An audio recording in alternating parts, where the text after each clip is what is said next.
see there are some comments and questions coming through, but we'll take care of that. With this, I'm going to go ahead and turn it over to Justin Bush now to kick us off with the first presentation on the invasive species control strategy that we've adopted as part of the Washington Invasive Species Council in the interest of the whole state. So Justin, welcome and take it away.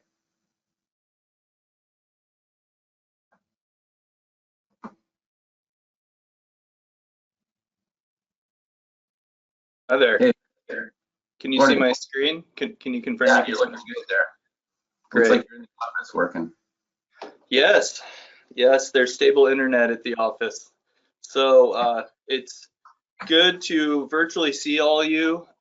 Good morning, everyone. Really pleased to be here speaking with you today. My name is Justin Bush, and as Ray Willard mentioned, I'm the executive coordinator of the State of Washington Invasive Species Council.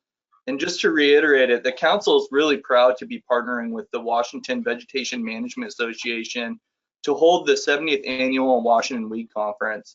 This is a really important event, and it was threatened by COVID-19. And through pulling together, we were able to continue it. So it's really been a fantastic experience, and really happy to be a part of it. So today I'll be setting the stage for the invasive species sessions. I'll be sharing information about the role of the Washington Invasive Species Council in preventing invasive species from coming to Washington State, as well as stopping invasive species that are already present. And sharing a lot of different ideas, showing examples of what the council can do. And I want everyone to be thinking about how you might be able to apply this to your own IPM programs in the future. So first, I just wanted to make sure that we're all on the same page. I wanted to define invasive species because it gets thrown around in a lot of different ways, and don't want the term to be used incorrectly in this instance. So in the state of Washington, invasive species are non-native organisms that cause economic as well as environmental harm, and they're capable of spreading to new areas of the state. Invasive species include terrestrial and aquatic plants, animals, and wildlife diseases. And so really pleased to be a part of this conference because we're kind of increasing the scope. There are a lot of different types of pests, and plants are one type, but there are all sorts of other issues that are addressed with the same types of management approaches. And when you remove the biological aspect of the specific species, oftentimes a lot of the underlying issues are the same, and the ways that we can come together to address them can often be crosswalked from one species to another. So the most successful way to manage invasive species is to prevent their introduction. And we can do this by working together to develop policies and programs to address pathways or the mechanisms that invasive species are introduced as well as spread. Species can be introduced either accidentally or intentionally in some cases, and this is true both internationally as well as domestically. We have Dr. Clinton Campbell speaking about this specifically later on, and we're hoping that looking at pathways and the activity of determining the way that invasive species are introduced to your area or being spread within your area is something that will help you improve your programs and give you some food for thought. Invasive species really are, the pathways are an international scale to a community scale, but looking at the way that they're being introduced and spread is really the way that we can solve this problem. So certainly I'm preaching to the choir on this one, but it's worth reiterating that the impacts of invasive species are vast. In the United States, there are more than 7,000 introduced species, not counting microorganisms, that are established in our nation. And they estimate that perhaps 15% of those cause ecological or environmental damage and would be considered true invasive species. Nationally, the cost to prevent, monitor, and control invasive species, combined with the damage of those invasive species to our crops, to our fisheries, to our forests, and other resources, cost the nation an estimated $137 billion each year. which is an astronomical number. And invasive species pose a threat to what it means to be a Washingtonian. They impact our wildlife, our recreation, our natural resources, our land and our water, and they can also impact our fire regimes. So it touches every part of our lives. And if there are things that we value in our state, we need to take action together to protect those activities.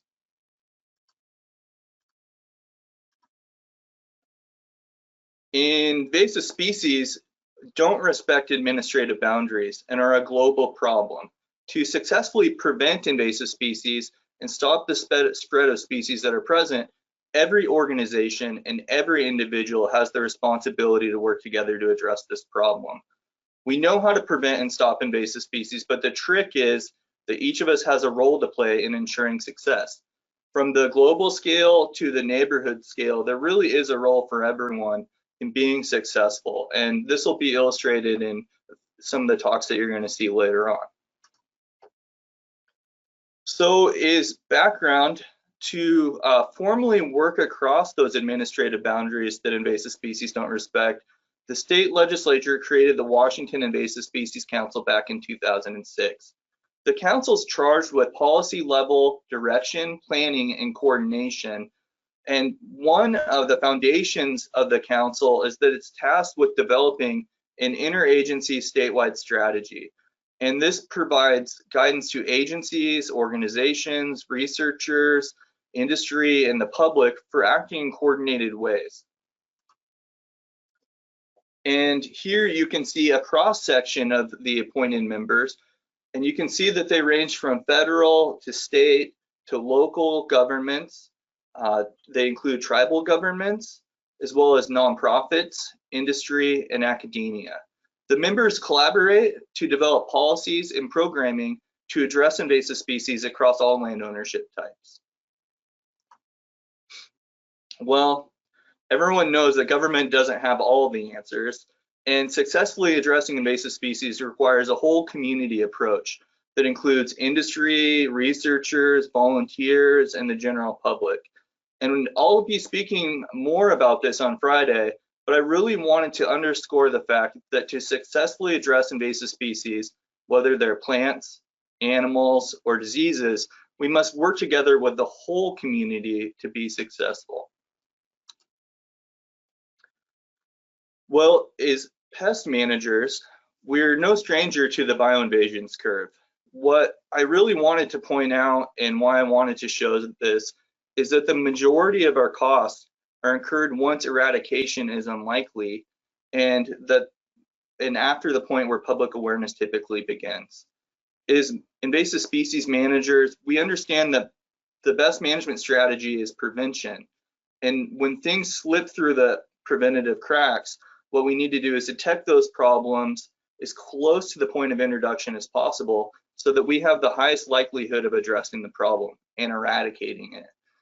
As a council, we have a number of different programs as well as products intended to help shift this curve so that we can move the point of first detection closer to the point of introduction, as well as increase public awareness and move that toward the point of first introduction as well, so that we have more public support for our programming and we're better able to engage the whole community. This presentation is really intended to highlight some of these programs and products. And as you view the presentation, think about how these broad products could be applied to your programs and your programming and what you're doing on a daily basis. And don't hesitate to reach out to the council after this to start some dialogue. We're really here to help and to work across all types of organizations. And if you're not currently working with us, we'd love to engage. So we know that there are at least 700 introduced species to the state of Washington. And with there are many issues with increased global and domestic commerce, as well as travel. There's an infinite number of new potential pathways. Anything that can move an invasive species, and oftentimes it does. This graph is not intended to be scientific, but the point is that we have more issues than resources. And when this happens in any sector, there needs to be some kind of process and procedure to determine where to best apply our limited resources. Essentially, what we're trying to ask is, how do we find the biggest bang for our buck? So at a statewide scale, the council has developed an assessment tool that's used to help determine prioritization at a statewide scale. In Washington State, we look at things that are currently here in our state, things that are near us, so within the Pacific Northwestern region, and then things that are further away from our region. And the tool looks at the impact, whether that's ecological, environmental, looking also at things like posing a risk to human health. The tool then analyzes our ability as humans to prevent the species from being introduced or spreading, as well as the feasibility to contain or eradicate the species. What types of actions can we take? What is the cost, and is that reasonable? And within any organization, it's likely that there simply isn't enough time or enough resources to address every problem. And I'm sharing this tool with a suggestion that within your own programs to consider a similar process to develop your own priorities at whatever scale that you operate. The Invasive Species Council is here to help. We'd be happy to provide technical assistance and ensure that your priorities are aligning with your neighbors' priorities as well as our statewide strategy. Your neighbor's problem, I'm sure you are all aware, will become your problem if they don't address it, and vice versa. And so we really need to be looking across these administrative boundaries and defining our priorities so that we get that biggest bang for the buck. So on a very broad statewide scale, here you can see the results of our statewide assessment. And this was initially completed by the council in 2009, and then it went through a year-long update in 2015. And it's really important to have a process, but it's also equally important to be adaptive. There's new science as the situation on the ground changes, as capacity grows within management organizations. There's all sorts of reasons to revisit your analysis to reprioritize based on the current situation. And we did this in 2015. It's probably about time for us to do it again. And really I wanted to note that while this graph shows the general approach of the statewide approach to these specific species, there are a few hard lines in nature and there are a few hard lines in pest management. And this illustrates the general approach of all organizations to deal with this specific pest, but it's not intended to be gospel. And at a site specific or a local scale, the tactic may be different for various reasons. And so that's a word of caution in looking at this, but I think that you'll see that it does generally give guidance on how you should take the best approach based on science, professional opinion, and the situation on the ground, which is really the point. So I mentioned that the major charge of the Washington Invasive Species Council is to develop a statewide invasive species strategy. Here you can see the current strategy. It's in place for the remaining months of 2020. Within the strategy, there are various elements that are complementary and each offers guidance that contributes toward the collaborative statewide plan of how we're approaching stopping invasive species. And if you have a role in invasive species or pest management, I encourage you to take a look at the plan if you haven't, see how it fits your program and your projects. And if you want to have a dialogue about that, now is really the time, because we are creating a new strategy for the next 5 years. And we're looking to engage your organization to get feedback and ideas. Well, if you're a lot like me, it's hard to envision what a plan looks like when it's actually being implemented. And so the remaining slides are snapshots of the programs and products of the council in implementing the statewide strategy. And we're really intending to show where the rubber meets the road with this, and hopes that it'll spark some ideas of how the strategy and the council could benefit your work in pest management. Really throughout, the message is you're not alone in managing these issues, and our goal is to spark dialogue, new partnerships, so that we can address our shared problems. Well, the pests that may best illustrate the work of the council in terms of leadership and coordination is the statewide approach to feral swine. Feral swine come in two different flavors and can be descendants of European boar stock introduced by Spanish settlers to the southeast hundreds of years ago, or they can be domestic pigs that have escaped captivity or been intentionally released, and over time those pigs have then reverted to their feral characteristics. European boars certainly are spreading to new areas in the United States. They are spreading north as well as west through time, but they also are spreading riding in the back of pickup trucks. Humans definitely play a role in movement of the species across the nation. Domestic pigs can break through fencing, but they also can be intentionally released by livestock owners that no longer wish to feed or care for their animals.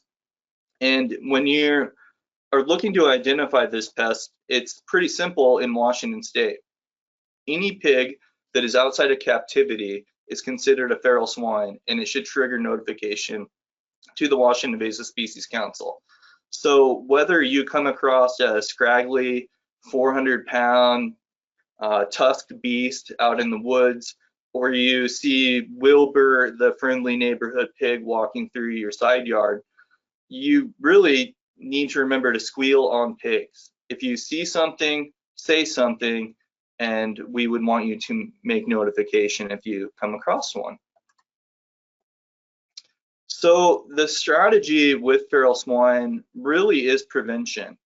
Feral swine are not known to be established in Washington state, and in this case, state and federal agencies are utilizing regulatory integrated pest management to prevent the introduction of this invasive species to Washington. These authorities clearly state that feral swine may not be brought to the state and they may not be on the ground. And further, if they're found, they will be swiftly eradicated. And in Washington, state authorities are actually shared by the State Department of Agriculture as well as the State Department of Fish and Wildlife. And monitoring and response activities are primarily performed by the U.S. Department of Agriculture Wildlife Services Program. And the council, because there are different organizations that play slightly different roles in that response, the council plays a facilitation role in ensuring that each agency is communicating and playing their role in swift response. Here you can see our newly updated interagency feral swine response plan. And prior to 2015, there was actually no formal plan in place for the response agencies that have jurisdiction in the state of Washington. This changed pretty quickly in 2015 when a sounder or a group of feral swine was found in Grant County. At that point, the agencies developed an interagency plan that outlines the process to be followed from initial detection and notification all the way through eradication and depopulation and disposal. And this process that we've developed is followed each and every time. And so it ensures that each organization knows its role, what triggers that, what follow-up activities are going to be happening. And this actually has been a great model for success. So the collaboration and coordinated approach has been really successful because the 2015 sounder was fully eliminated, as have other feral swine that have occasionally been found. On the right, you can see the national map showing the distribution of feral swine at the county level. It may be a little bit small, but the 2016 map has Grant County filled in purple. And in 2019, that was no longer filled in, and that remains true today. There are no established feral swine in Washington, and that's really because of the success of the plan as well as the activities of the response agencies. I have no doubt that we would have feral swine damaging our land, our agriculture, and our water today if it weren't for the actions of USDA Wildlife Services and other response agencies. Well, the public deserves a kudo too, because some of you that are actually attending today have filed the reports and made initial notification of feral swine. We regularly get reports from the public. We have gotten reports from noxious weed control board staff at the counties, as well as state agency employees such as range riders that have come across feral swine during the course of their daily work. And so as you all around the field, just remember that any pig outside of captivity is considered a feral swine in Washington and should be reported. And this is true whether it's an escaped domestic or intentionally released domestic pig, or it could be something that maybe had moved from another state or had been introduced illegally of European board descent. And don't underestimate those domestic stocks that escaped. They may not look like a problem initially. They might be friendly and fairly domestic, but over time, they will revert to feral tendencies and they will breed prolifically. We had domestic pigs that were intentionally released on the Gifford Pinchot National Forest on the previous slide, and even within the course of a week, you could already see wallows being created in wetlands along small streams, and seeing evidence of that rooting disturbing the landscape. So given time, even something like an escaped domestic will become a big problem. So if you spot feral swine in Washington, Oregon, or Idaho, it's pretty simple because there's one number to call to provide that notification. It's 888-268-2919. And I always say, put that in your phone right now because it doesn't spell anything. And if you ever need it, it's going to be hard to find unless you already have it. So go ahead and save that away. And if you see a feral swine in one of those 3 states, it's really simple to squeal on pigs, and that's what we're asking you to do. So moving on, we'll look at another case study, the work of the council. And I hope that this is giving you some ideas about how you can engage the council and you can allow us to assist in your own integrated pest management programs. And the next case study is going to look at education and outreach, and that's going to take us back in time to 2017. So back in 2016 and 2017, Washington state agencies collaborated on an economic study that looked at 22 different invasive species. And if there were no prevention or management, it projected what that economic cost would be if those species spread. And remember, if we have over 700 invasive species, this doesn't look at each of those. This is only 22. And looking at only 22, if there was no prevention and control, there is $1.3 billion on the line annually if we don't prevent and stop those invasive species. And here I'm really highlighting one specific species, and that is Scotch broom, which is a Class B noxious weed in Washington state. It's relatively abundant in Western Washington, and it can be difficult to eliminate due to its size, dense stands, and seed viability that can be up at least 30 years. And so if Scotch broom were not to be prevented or controlled, our report estimated what that cost would be. Well, the study estimated that the annual cost would be $142.8 million in business activity that was at risk. And that lost business is associated with 660 jobs as well as $36 million in wages. So part of the integrated pest management process involves setting action thresholds. At what point do you take management? And oftentimes this means engaging industry, decision makers, and even the public to do that. And I'm showing this because this decision support tools, such as this study, can be helpful in building support for your programs. This is a place where the council can help you. So please reach out if you need tools to help engage your stakeholders and inform your action thresholds.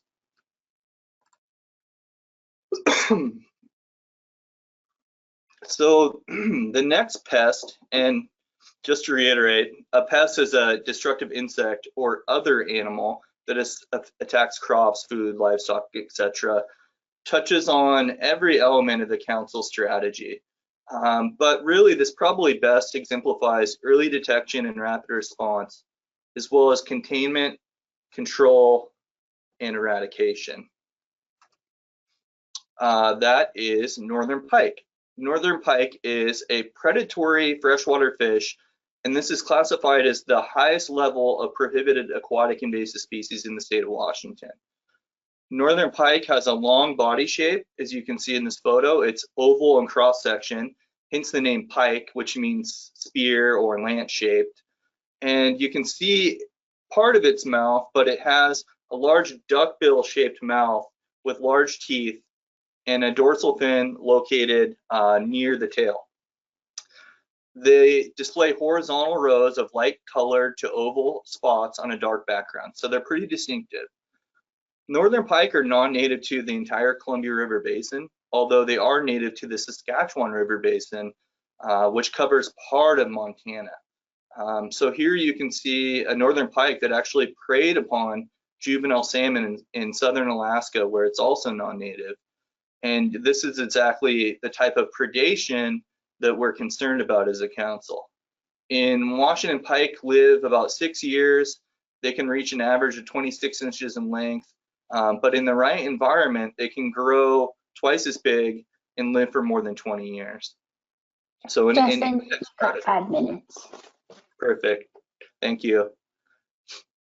So northern pike consume fish up to 60% of their length. So this is a predator of the sort that we haven't seen in the state of Washington.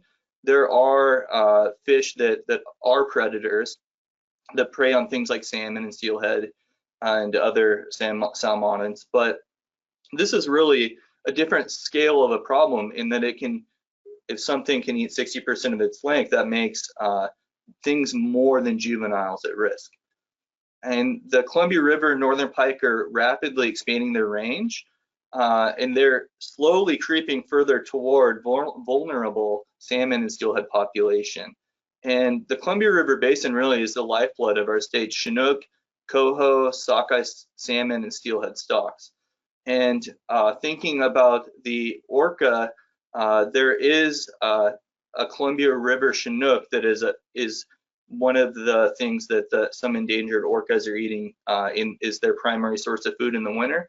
And so it just goes to show you that all these things are connected, and if we have predation of one thing, it will impact other species.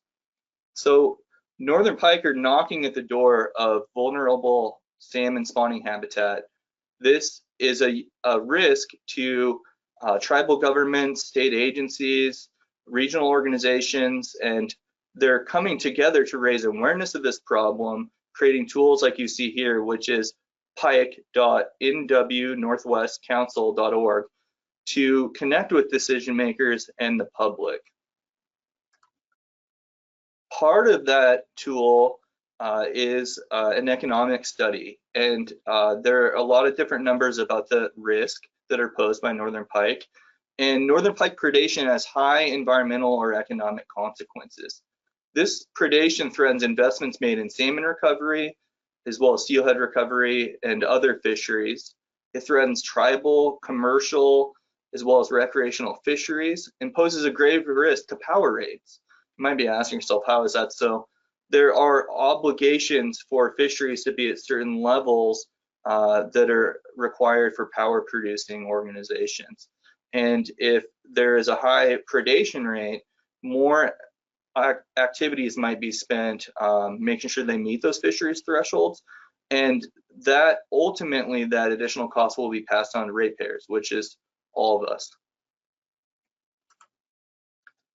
So we're at a really critical point in time where northern pike are known to be less than 60 miles from the anadromous portion of the Columbia River. And at this point, there are actions we can take to prevent the spread of northern pike into the anadromous zone. And we can do this by suppressing upstream populations and by also changing public behavior so the anglers don't move fish from one water body to another. And really make no mistake, there's a grave risk to fisheries and the economy of both Washington and Oregon with this invasive species. And as managers that are trying to suppress this population, they're not adequately funded to suppress the populations where they're currently established, which is Lake Roosevelt and waters above. Well, there is hope, and we know that programs that are adequately and sustainably funded can be successful, and this has been illustrated in Boundary Reservoir through work by the Kalispel Tribe of Indians working with the Washington Department of Fish and Wildlife. We know we can do this, we know how, we just need to do it at a greater scale and by working with more organizations in one comprehensive way. So the function of the council is really to participate in regulatory processes. It's a non-regulatory body, but it reviews and typically comments as an interagency organization. And this plays into regulatory control. And in this case, it refers to the role played in government agencies trying to stop the spread of pests into an area or the country through inspection, quarantine, destruction, and control. And in this case, looking at northern pike, emergency measures weren't available to the Department of Fish and Wildlife prior to 2019 because northern pike weren't classified at a level where the department could then trigger emergency measure requests to the governor's office. And looking back at the assessment tool, trying to tie this whole thing together with new information on the distribution, potential impacts, and new and better science, by reanalyzing the priorities, the Department of Fish and Wildlife actually reclassified the species as their highest priority, which then opened the door to emergency measures when they are needed. And in IPM, this type of adaptation is really necessary to being successful. And this is especially true in challenging times where resources are even more limited than they used to be. So if your program needs assistance in developing action thresholds, assistance with planning, really don't hesitate to reach out because we can help your process and ensure that it's aligned with our statewide strategy. In these challenging times, we quite literally need to pull together to make sure that we can still do the job that we're tasked with. We can do this, and I have a feeling we will do this together. So once again, you can see the characteristics of this aquatic pest, including the long body shape, the oval cross section, and there you can get a good shot of that large duckbill mouth. If you spotted northern pike, remember, catch, kill, and report. And you could be literally saving us millions of dollars in protecting our economy as well as our fisheries. Justin, you got 1 minute. Perfect. So really, I hope this gives you some ideas about how the council can assist your programs. We're literally here to help, and we want to work with your organizations because your goals are often our goals. And in this case, we are working currently to create our next statewide strategy, which is pictured in draft on this slide. And if you are interested in taking a look as well as commenting, definitely go to our website or send me an email, and we will send you a draft very soon so that you can take a look and comment. And if you don't see how this connects to your programs, I see that as a problem, and we definitely need to talk. So with that, I will pass it to the next person. Thank you all.